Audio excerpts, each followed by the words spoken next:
Bismillahirrahmanirrahim. Assalamu alaikum dear students. Today my lecture is on intermediate theorem. The intermediate theorem statement: suppose that f is continuous on an closed interval a to b. यानी अगर आपके पास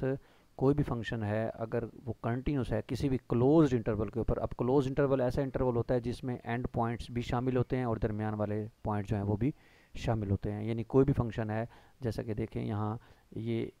ए point है, ये B point है, तो इस point में ये फंक्शन जो है क्लोज इंटरवल पर ये फंक्शन कंटिन्यूस है, यानी उसका ग्राफ जो है वो मुसलसल चल रहा है। चाहे ये वाला ग्राफ देख लें और चाहे ये ग्राफ देख लें आप, इनमें जो ए टू बी है आपके पास फंक्शन जो है वो कंटिन्यूस है, उसका ग्राफ बन रहा है। ए है और ये आपके पास बी है।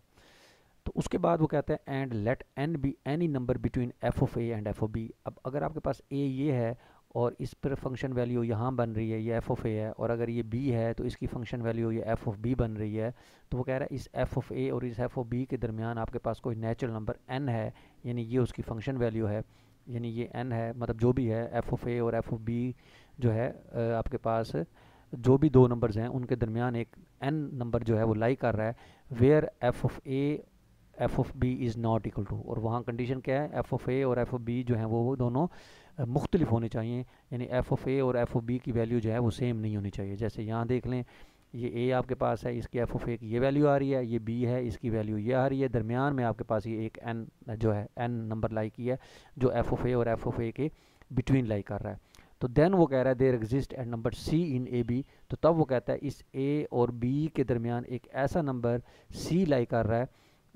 सच डैट कि जिसकी फंक्शन वैल्यू जो होगी वो एन ही होगी, जिसकी फंक्शन वैल्यू क्या होगी, एन ही होगी। तो ये आपके पास जो है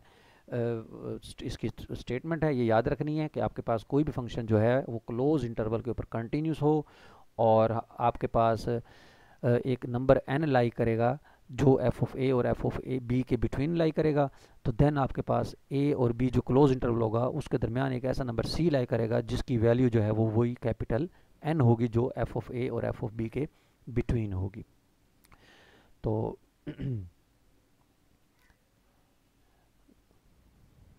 इसका नेक्स्ट हम रिज़ल्ट देखते हैं कि इसकी एप्लीकेशन क्या है। जैसा कि देखें ये भी ग्राफ एक बनाया उन्होंने, ये ए है और ये बी है, आपके पास क्लोज इंटरवल में ये ग्राफ है, कंटिन्यूटी होगी, और एफ ऑफ ए और एफ ऑफ बी के दरमियान आपने एक लाइन ड्रा की जो एन के बराबर है, Y is equal to N, और ये जो Y is equal to N है ये आपके पास एक ऐसा नंबर है सी जिसकी ये फंक्शन वैल्यू होगी।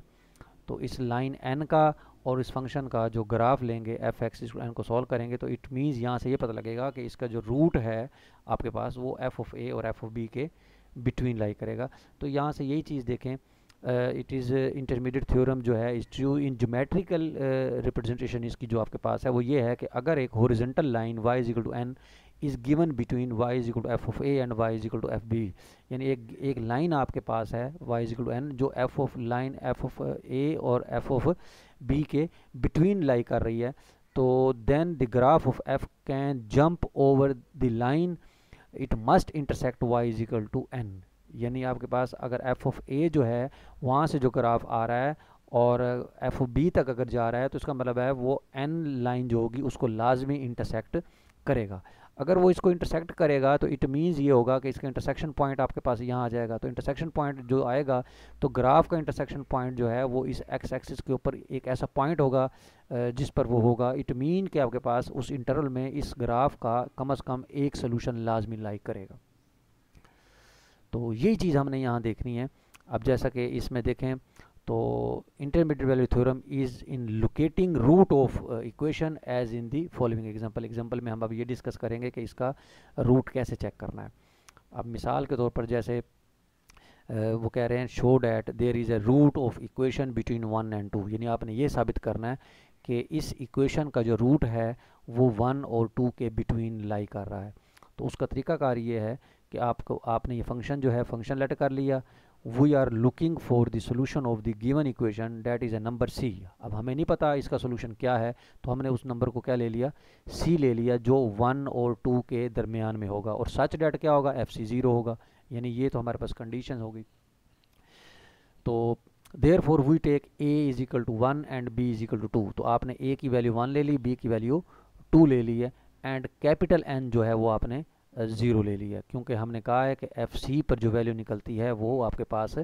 कैपिटल एन होता है, यानी इस ए और बी के दरमियान एक ऐसा नंबर सी लाई करेगा जिस पर फंक्शन वैल्यू जो है वो कैपिटल एन आएगी। तो यहाँ आपका एफ सी 0 आ रहा है, इट मीन आपके पास कैपिटल एन की वैल्यू 0 निकली, और ए आपके पास 1 है, बी आपके पास 2 है। अब आप ए पर फंक्शन वैल्यू देखें, ए पर जब फंक्शन वैल्यू देखी तो एफ ऑफ 1 जो है वो कैलकुलेट हुआ, ए आपके पास 1 है तो एफ 1 कैलकुलेट किया तो 4 माइनस 6 प्लस 3 माइनस 2 आया, तो इसका आंसर -1 आया जो कि नेगेटिव है। बी की वैल्यू 2 आई, हमें दी हुई है, तो आपने 2 यहाँ पुट करना है, तो ये 2 की पावर 3 8 8 4 32, 2 का स्क्वायर 4 4 6 24, 3 2 6 माइनस 2, इसको सॉल्व किया तो ये 12 आ गया, तो 12 ग्रेटर देन 0 है। तो यहाँ से देखें F1 जो है वो लेस देन 0 है और F2 जो है वो पॉजिटिव है, इसका मतलब है F2 greater than 0, F1 negative less than 0, इसको हम इस तरीके से लिख सकते हैं। और ये आपका जो है देखें 0 n है, इसका मतलब है n जो है वो दरमियान में लाई कर गया। तो यही आपका रिजल्ट था, यही रिजल्ट था, ग्राफिकली भी हमने ज्योमेट्रिकली भी यही देखा था कि आपके पास ये देखें एफ ऑफ ए और एफ ऑफ बी के बिटवीन में लाई कर रहा है एन, और एन किसकी फंक्शन वैल्यू है, सी की फंक्शन वैल्यू है, और सी क्या चीज़ है जो ए और बी के बिटवीन लाई कर रहा है। तो यहीं से देखें n इज इक्वल टू 0 हो गया, वो एक ऐसा नंबर है जो f1 और f2 के दरमियान लाई कर रहा है। तो now f is continuous since it is polynomial, so the intermediate value theorem, तो there is a number c between 1 and 2, तो इसका मतलब है 1 और 2 के दरमियान एक ऐसा नंबर c लाई कर गया सच डैट जिस पर फंक्शन वैल्यू जो है वो कैपिटल n के बराबर आ गई है। तो यहाँ से ये साबित हुआ, एफ सी 0 हो गया ना, तो यहाँ से ये साबित हो गया कि ये इक्वेशन है has at least one real root in that interval.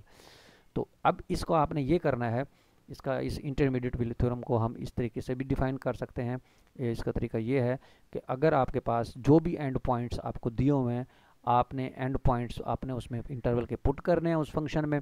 अगर एक का आंसर पॉजिटिव आ रहा है तो दूसरे नंबर पर फंक्शन वैल्यू क्या होनी चाहिए, नेगेटिव होनी चाहिए, और अगर एक पर नेगेटिव आ रहा है और दूसरे पर पॉजिटिव आना चाहिए, यानी दोनों पर फंक्शन वैल्यू, जिन दो नंबरों के दरमियान फंक्शन वैल्यूज़ के साइन डिफरेंट होंगे, इसका मतलब है उस इक्वेशन का जो रूट है वो उन दोनों नंबरों के बिटवीन लाई करेगा। जैसा कि देखें अगर 1 और 2 है,